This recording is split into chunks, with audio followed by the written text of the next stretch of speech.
আপনাকে তো বললাম কিছুক্ষণ পরে আসুন। গত 7 দিন যাবত এই সমস্যাটা নিয়ে আমি আপনার অফিসে ঘুরতেছি। স্যার দেখেন, যদি কাজটা আজ করে দেওয়া যায় তাহলে আমার খুব উপকার হবে। কাজটা যত সহজ ভাবছেন তত সহজ তো না।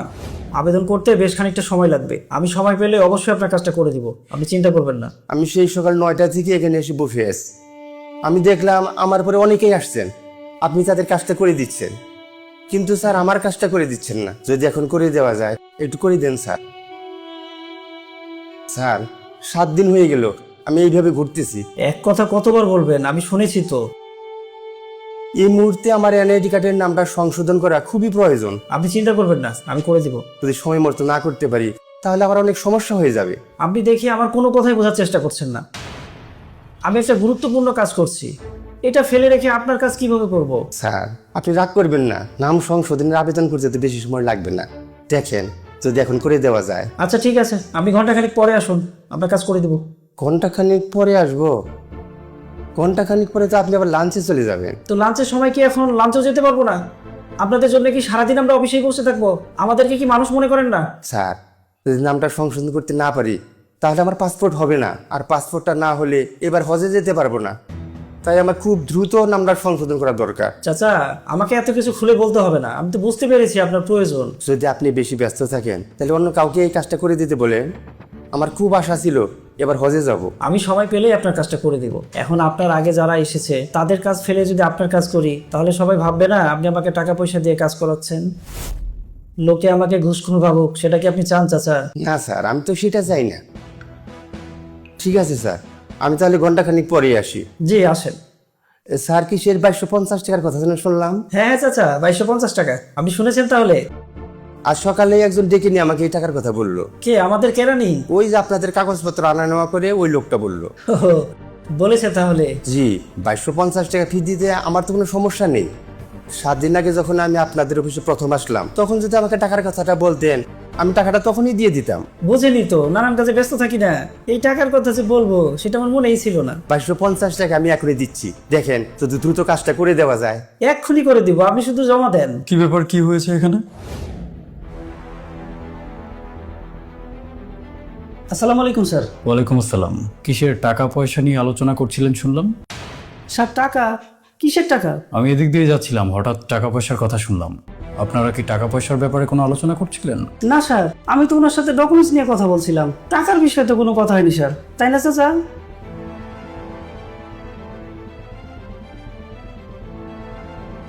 চাচা, আপনি কি কাজে এখানে এসেছেন বলুন, আপনাকে কিভাবে সহায়তা করতে পারি? আসসালামু আলাইকুম স্যার। ওয়ালাইকুম আসসালাম। আপনি কি অফিসে চাকরি করেন? চাচা, আমি এই অফিসের দায়িত্বে আছি। কোনো সমস্যা হলে আপনি আমাকে বলতে পারেন, আর আপনি আমাকে তুমি করে বলবেন। আমি আপনার ছেলের বয়সী। আচ্ছা ঠিক আছে বাবা, আমি আবার এনআইডি কার্ডের নামটা সংশোধন করাতে আসছি। শুধু নাম সংশোধনের জন্য আমি প্রায় 7 দিন যাবত এই অফিসে ঘুরতেছি। 7 দিন যাবত? জি বাবা। আসলে বাবা আমি হজে যাব তো, আমার ছেলেটা সৌদি আরব থাকে। সে অনেক কষ্ট করে সেখান থেকে আমার জন্য টাকা পয়সা পাঠাইছে। ছেলের অনেক ইচ্ছা সে আমাকে হজে পাঠাবে। তো হজের জন্য পাসপোর্ট বানাতে গিয়ে দেখি আমার এনআইডি কার্ডের নামের মধ্যে 2 জায়গায় ভুল রয়েছে। এই ভুল সংশোধন করতে না পারলে তো আমার পাসপোর্ট হবে না, আর সময় মতো যদি পাসপোর্ট না করতে পারি তাহলে এবার আর হজে যাওয়া হবে না। ছেলেটা যেহেতু দেশের বাইরে, আমার কাগজপত্র সংশোধন করিয়ে দিবে এমন কোনো লোক তো আর নাই। তাই এই বয়সে নিজের কাগজপত্র নিয়ে নিজেরই দৌড়াতে হচ্ছে। আমি যার কাছেই যাই সে আমাকে আরেকজনের কাছে পাঠিয়ে দেয়। শেষমেশ বুঝতে পারলাম উনি এই কাজটা করতে পারবেন। তারপর গত 3 দিন যাবৎ ওনাকে এই কাজটা করে দিতে বলছি। আমি প্রত্যেক দিন সকাল 9টার সময় তোমাদের এই অফিসে আসি বাবা। এক টেবিল থেকে আরেক টেবিল ঘুরতে ঘুরতেই দুপুর হয়ে যায়। দুপুর বেলায় সবাই আবার লাঞ্চে চলে যায়। লাঞ্চের পরে তারা বেশি সময় অফিসে থাকেন না। এইভাবে দিনের পর দিন আমি ঘুরতেছি, কিন্তু আমার নামটা সংশোধন হচ্ছে না। বলা তো যায় না বাবা, কখন আবার আল্লাহর ডাকে দুনিয়া ছেড়ে চলে যেতে হয়। এই জন্য খুব ইচ্ছা ছিল একবার নিজের চোখে কাবা শরীফটা দেখব, কিন্তু এখন নাম সংশোধনের জন্য যেভাবে ঘুরতে হচ্ছে হজ করার সৌভাগ্য হবে কিনা তা একমাত্র আল্লাহ পাকে ভালো জানেন। সবাইকে এত করে বললাম, তাও কেউ আমার কাজটা করে দিতে পারলেন না। তারপর আজ সকালে অফিসের একটা ছেলে আমাকে ডেকে নিয়ে বলল 2250 টাকা দিলে নাকি কাজটা হয়ে যাবে। আপনাকে 2250 টাকা জমা দিতে বলেছে? 250 টাকা আমি এখনই জমা দিচ্ছি বাবা, দেখো যদি কাজটা করে দেওয়া যায়। 250 টাকা তো বড় কথা না, যদি কথাটা আমাকে আগে বলতেন তাহলে আমার এতগুলা দিন নষ্ট হতো না। আপনি ওনাকে 2250 টাকা দিতে বলেছেন? স্যার 2250 টাকার কথা তো আমি জানতাম না স্যার।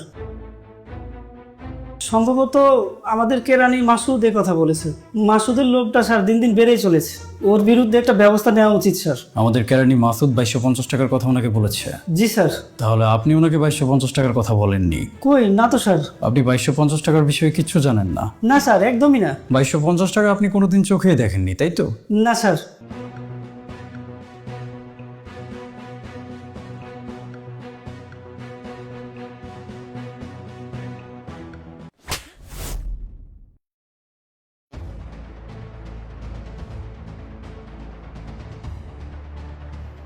কি ব্যাপার রকি সাহেব, কোথায় গেলেন? স্যার এখানেই আছি স্যার। কি আশ্চর্য, আপনাকে দেখতে পাচ্ছি না তো। স্যার আসছি স্যার, একটু সময় দিন। হ্যাঁ ঠিক আছে, তাড়াতাড়ি আসুন। আরে এই তো আপনি। আপনি এতক্ষণ কোথায় ছিলেন বলুন তো? স্যার এই তো টেবিলের নিচেই ছিলাম। টেবিলের নিচে ছিলেন? টেবিলের নিচে আপনি কি করছিলেন? স্যার একটু দেখলাম আর কি। তো টেবিলের নিচে সবাই ভালো আছে তো? জি স্যার, সবাই ভালো আছে। আর আপনার দাঁতের ব্যাপারে কোনো আপডেট থাকলে সেটাও দিন। দাঁতগুলো ঠিকঠাক আছে তো? স্যার মনে হয় একটা দাঁতে একটু সমস্যা হয়েছে, কিন্তু সেটা কোনো ব্যাপার নাই স্যার। আর টাকা পয়সার বিষয়ে এতক্ষণ আপনারা কি আলোচনা করলেন সেটা একটু আমাকেও বলুন, আমিও শুনবো। তা না হলে আরেকটা দাঁতে আবারও সমস্যা হতে পারে। না স্যার, আমি আসলে ওনাকে 150 টাকার কথা বলেছিলাম। কাগজপত্র আনা নেওয়ার জন্য কেরানিকে কিছু টাকা দিতে হয়। একজন মানুষ তার নাম সংশোধন করাতে আসলে যদি তার কাছ থেকে আপনারা 2250 টাকা নেন, তাহলে সারাদিনে 10 জন মানুষ যদি তাদের নাম সংশোধন করাতে আসে, তাদের কাছ থেকে আপনি সারাদিনে মোট কত টাকা নেন বলুন তো? জি স্যার। করুন, হিসাবটা করুন। সারাদিন শুধু বসে বসে টাকাই গুনবেন? একটা অঙ্কের হিসাব দিয়েছি, একটু মাথাটা খাটান। কত হয় স্যার? কেন, টাকাটা তো আপনিই নিচ্ছেন, হিসাবটা না হয় আপনি করুন। আমার কি মনে হচ্ছে জানেন, অফিসিয়াল পদ পদবিতে আমি আপনার চেয়ে উপরে থাকলেও দিন শেষে হয়তো আপনি আমার চেয়ে অনেক বেশি টাকা নিয়ে বাড়ি ফেরেন। এজন্যই তো আমাকে এখনও রিক্সায় করে অফিসে আসতে হয়, আর আপনি 5 লাখ টাকার বাইকে অফিসে আসেন। কি যেন বললেন সেদিন? বাইকটা আপনাকে আপনার শ্বশুর বাড়ি থেকে উপহার দিয়েছে, তাই না? জি স্যার, শ্বশুর বাড়ি থেকে দিয়েছি। আপনার কোন শ্বশুর বাড়ি থেকে গিফট করেছে আর টাকাটা কোন শ্বশুর বাড়ি থেকে আসছে সেটা তো এখন বুঝতে পারছি। Sir sorry sir. আপনি তো একজন সরকারি কর্মকর্তা, কোনো ছোট বাচ্চা তো আর না। এখন আপনাকে যদি আমার আইন কানুন শেখাতে হয় তাহলে তো বিশাল মুশকিল। জি স্যার, ঠিক বলেছেন স্যার। আপনি 2250 টাকা নেবার কথা অস্বীকার করলেন, কিন্তু 150 টাকা নেবার কথা বুক ফুলিয়ে স্বীকার করলেন। আপনি কি জানেন না যে 150 টাকা নেওয়াটা একটা আইনত অপরাধ? ঘুষ নিতে নিতে ঘুষকে আপনারা এমনভাবে নর্মালাইজ করে ফেলেছেন যে অল্প কিছু টাকা দিলে আজকাল আর ঘুষ মনে হয় না, মনে হয় এটা আপনার প্রাপ্য অধিকার। আপনাকে চাকরি দেবার আগে কি বলা হয়নি একজন মানুষ যখন নাম সংশোধন করাতে আসবে তার কাছ থেকে 1 টাকা নেবার মতো এখতিয়ার আপনি রাখেন না? 150 টাকায় আপনি ওনার কাছ থেকে কিভাবে নিতে পারেন? কেরানির অজুহাত দিচ্ছেন। কেরানি কি মাস শেষে বেতনটা পাচ্ছে না? ও ওর কাজের জন্য বেতন পাচ্ছে, আমি আমার কাজের জন্য পাচ্ছি, আপনি আপনার কাজের জন্য পাচ্ছেন। তাহলে যেই কাজের জন্য আমরা অলরেডি বেতন পাচ্ছি সেই কাজের জন্য জনগণের কাছ থেকে 1 টাকা নেবার মতো এখতিয়ার কি আমরা রাখি? এই যে আপনি লোকজনের কাছ থেকে অতিরিক্ত টাকা পয়সা নিচ্ছেন, এটার জন্য কিন্তু আপনাকে জবাবদিহিতা করতে হবে। স্যার এবারের মতো মাফ করা যায় না? দেখুন রকি সাহেব, যে কাজগুলো আপনি করছেন আমি যদি এখন আপনাকে ক্ষমা করেও দিই, শেষ বয়সে আপনার বিবেক কিন্তু আপনাকে ক্ষমা করতে পারবে না।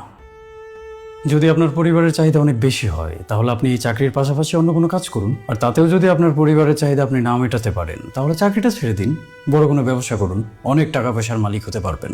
সরকারি চাকরি তো কোটি কোটি টাকার মালিক হওয়ার জন্য না, সরকারি চাকরিও একটা সেবা, সেটা তো আমরা প্রায় ভুলতেই বসেছি। আপনি যখন মানুষের সেবা করতেই এসেছেন তাহলে একটা মিডল ক্লাস লাইফ আপনাকে লিড করতে হবে, সেটা আপনি মেনে নিন। অন্তত এই পর্যায়ে এসে মেনে নিন যে সরকারি চাকরি করে নিজের ফ্যামিলিকে একটা বিলাসবহুল লাইফ দেওয়া কখনোই পসিবল না যদি আপনি সৎ হন। একসাথে 2 নৌকায় পা দিয়ে চললে তো হবে না। আপনি আগে ডিসাইড করুন আপনার কি প্রয়োজন, সম্মান নাকি টাকা। সরকারি চাকরি করেও হয়তো অসৎ পথে অনেক কিছুই করা যায়, কিন্তু যেদিন আপনার কর্মফল আপনাকে চেপে ধরবে সেদিন কিন্তু সারা জীবনের সমস্ত অর্জন আপনি একদিনে হারাবেন। জি স্যার, বুঝতে পেরেছি। সুতরাং আপনার কাছে রাস্তা রয়েছে দুটো। হয় আপনি সরকারি চাকরিটা ছেড়ে দিন, না হয় আপনি আপনার পরিবারের চাহিদা কমান। নিজের বিলাসবহুল চাহিদাগুলোকে পূরণ করার জন্য ঘুষকে একটা রাস্তা বানাবেন না। আমাদের বাংলাদেশ এখনো অবধি কেন আগাতে পারছে না জানেন? কারণ আমাদের বাংলাদেশ থেকে আমরা ঘুষটাকে সরাতে পারছি না। ঘুষ হচ্ছে আমাদের জাতীয় পর্যায়ের সবচেয়ে বড় অভিশাপ। জি স্যার, বুঝতে পেরেছি। ঘুষ আমাদের বর্তমান সমাজের প্রত্যেকটা রোগে রোগে একদম ক্যান্সারের মতো ঢুকে গেছে, আর সেটাকে এখন নর্মালাইজ করার প্রক্রিয়াও চলছে। মানুষ ঘুষকে ঘুষ মনেই করে না, মনে করে খুশি হয়ে দিয়েছে। যেমন 150 টাকা আপনারা খুশি হয়ে নিচ্ছিলেন। যেদিন আমরা এটাকে মুছে দিতে পারবো, আমাদের যুব সমাজ, আমাদের দেশটা অনেক সুন্দর হবে। আর সেটার শুরুটা আমাদেরকেই করতে হবে। আমি জানি আপনিও যখন এই চাকরিটা নিয়েছেন, কেউ না কেউ আপনার কাছ থেকেও ঘুষ দাবি করেছে। কি করেছে তো? জি স্যার। তাই এখন আপনি অন্যের কাছ থেকে ঘুষ নিয়ে আপনার দেয়া সেই ঘুষের টাকা উসুল করার চেষ্টা করছেন। এখন আমরা সবাই যদি এভাবেই চলতে থাকি, তাহলে আগামী 100 বছরেও বাংলাদেশটা ঘুরে দাঁড়াতে পারবে না। আপনার নিজের সন্তানও কিন্তু তার জীবনের প্রত্যেকটা পর্যায়ে কাউকে না কাউকে ঘুষ দিতে বাধ্য হবে। কারণ এই দেশের প্রত্যেকটা সেক্টরে আপনার মতো মন মানসিকতা নিয়ে বসে থাকা লোকের কোনো অভাব নেই। তার মানে দেশের যে ক্ষতি আমরা করছি, সেটা একসময় আমাদের ঘাড়ে এসেই পড়বে। সেখান থেকে বাঁচতে হলে আমাদেরকে এখনই পরিবর্তন হতে হবে। স্যার, বুঝতে পেরেছি। দেখুন রকি সাহেব, আমি ভেবেছিলাম আপনার এই বিষয়টা নিয়ে আমি উপরের দপ্তরে আপনার নামে কমপ্লেন করব, কিন্তু সেটা যদি আমি এখন করি, আপনার পরিবার নিয়ে আপনি একেবারে পথে বসে যাবেন। আমি সেটাও চাই না। আমি আপনার কাছে যেটা চাই সেটা হচ্ছে আপনি নিজেকে বদলান, নিজেকে একজন সুনাগরিক হিসাবে, একজন ভালো সরকারি কর্মকর্তা হিসাবে গড়ে তুলুন। আপনার পরিবারকে, আপনার সন্তানকে আপনার সামর্থ্যের মধ্যে চলতে শেখান। আপনার সন্তান যখন বড় হয়ে দেখবে যে তার বাবা একজন অসৎ সরকারি কর্মকর্তা ছিলেন, তখন আপনার পাহাড় সমান অঢেল সম্পদ দেখেও কিন্তু তার ভালো লাগবে না, সে আপনাকে ঘৃণা করবে। কিন্তু যখন আপনি তাকে আপনার সামর্থ্যের মধ্যে চলতে শেখাবেন, সে বড় হয়ে দেখবে তার বাবা একজন সম্মানিত সরকারি কর্মকর্তা, তখন কিন্তু সে তার বাবার পরিচয়টা মানুষকে গর্বের সাথে দিতে পারবে। আমি চাই আপনি আজ থেকে নিজেকে এমনভাবে পরিবর্তন করুন যাতে ভবিষ্যতে আপনার সন্তান আপনার পরিচয় দিতে গর্ববোধ করে। আর বলতে হবে না স্যার, আর কখনো আমার বিরুদ্ধে এমন কথা শুনতে পাবেন না স্যার। আর চাচা, আপনার সাথে যেটা হয়েছে সেটার জন্য আমি আন্তরিকভাবে দুঃখিত। আসলে আমি আগে এই বিষয়ে জানতাম না। যদি জানতাম তাহলে অন্তত এতগুলো দিন আপনাকে কষ্ট করে এখানে আসতে হতো না। আপনার ডকুমেন্টসগুলো নিয়ে আমি নিজে কাজ করব, যত দ্রুত সম্ভব আপনার নাম সংশোধন করানোর ব্যবস্থা করব। আপনি কোনো চিন্তা করবেন না। আমি ব্যক্তিগতভাবে রিকমেন্ড করলে আশা করি 1 দিন বা 2 দিনের মধ্যে আপনার নাম সংশোধন হয়ে চলে আসবে। আর ডকুমেন্টসের পেছনে আপনার নাম্বারটা লিখে যাবেন, আমি নিজে আপনার সাথে যোগাযোগ করব। আচ্ছা ঠিক আছে বাবা, তোমাকে অনেক অনেক ধন্যবাদ। তুমি না থাকলে হয়তো এই কাজটা আমি করতেই পারতাম না। না না চাচা, আপনি ওভাবে বলবেন না। আমি আর কি করলাম? আমি তো শুধু আমার কর্তব্যটুকু পালন করছি। আপনি আল্লাহর ঘর দেখতে যাবেন, রাসূলের দেশে যাবেন। যদি আপনার নসিবে থাকে, আপনি অবশ্যই যেতে পারবেন। তোমার মতো সন্তান ঘরে ঘরে হোক বাবা। এরপর যদি কখনো কোনো কাজে আমাদের এই অফিসে আপনার আসতে হয়, আর এসে যদি আপনি কোনো ধরনের অনিয়ম লক্ষ্য করেন, তাহলে আপনি সেটা আমাকে ইনফর্ম করার জন্য সরাসরি আমার রুমে ঢুকে যাবেন। আর আপনাকে যদি সেখানে কেউ বাধা দেয়, তাহলে ঠাটিয়ে তার কানের নিচে একটা চর বসিয়ে দেবেন। তারপরে যেটা হবে সেটা আমি দেখব। ঘুষ আমাদের বর্তমান সমাজের অন্যতম ঘৃণিত একটি ব্যাধি। এই ঘুষ আমাদের সমাজকে, সমাজের মানুষকে, মানুষের বিবেককে এবং দেশের অর্থনীতিকে ক্যান্সারের মতো ভেতর থেকে নিঃশেষ করে ফেলছে। তাই ঘুষকে না বলুন। যে যার যার জায়গা থেকে ঘুষ নেয়া এবং দেয়ার বিরুদ্ধে রুখে দাঁড়ান।